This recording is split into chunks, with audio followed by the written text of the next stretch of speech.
Hello' বন্ধু বান্ধৱীসকল, মোৰ চেনেলৰ নতুন এটি ভিডিঅ'লৈ আপোনালোকক সকলোকে স্বাগতম জনালোঁ।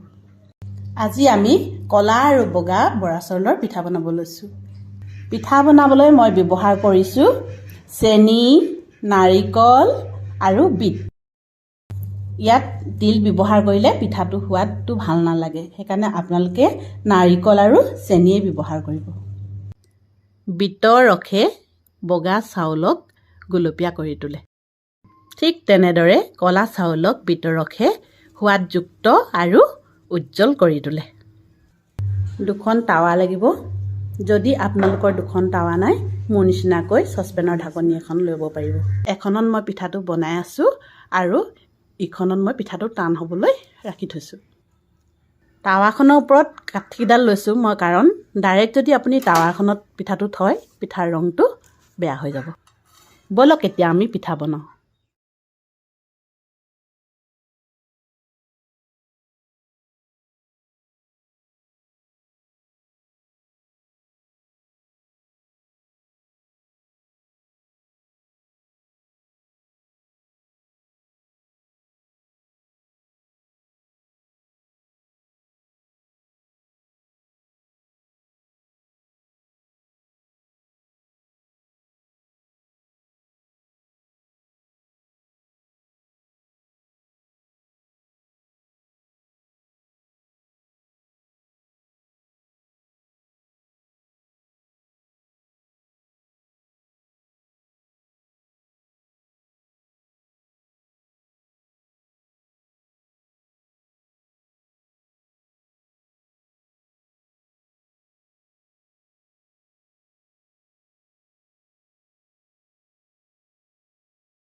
ধন্যবাদ ভিডিঅ'টো চোৱাৰ বাবে। আপোনালোকে বাৰু পিঠা এনেকৈ বনায় নি? ভিডিঅ'টো চাই ভাল লাগিলে লাইক, কমেণ্ট, শ্বেয়াৰ কৰিবলৈ নাপাহৰিব।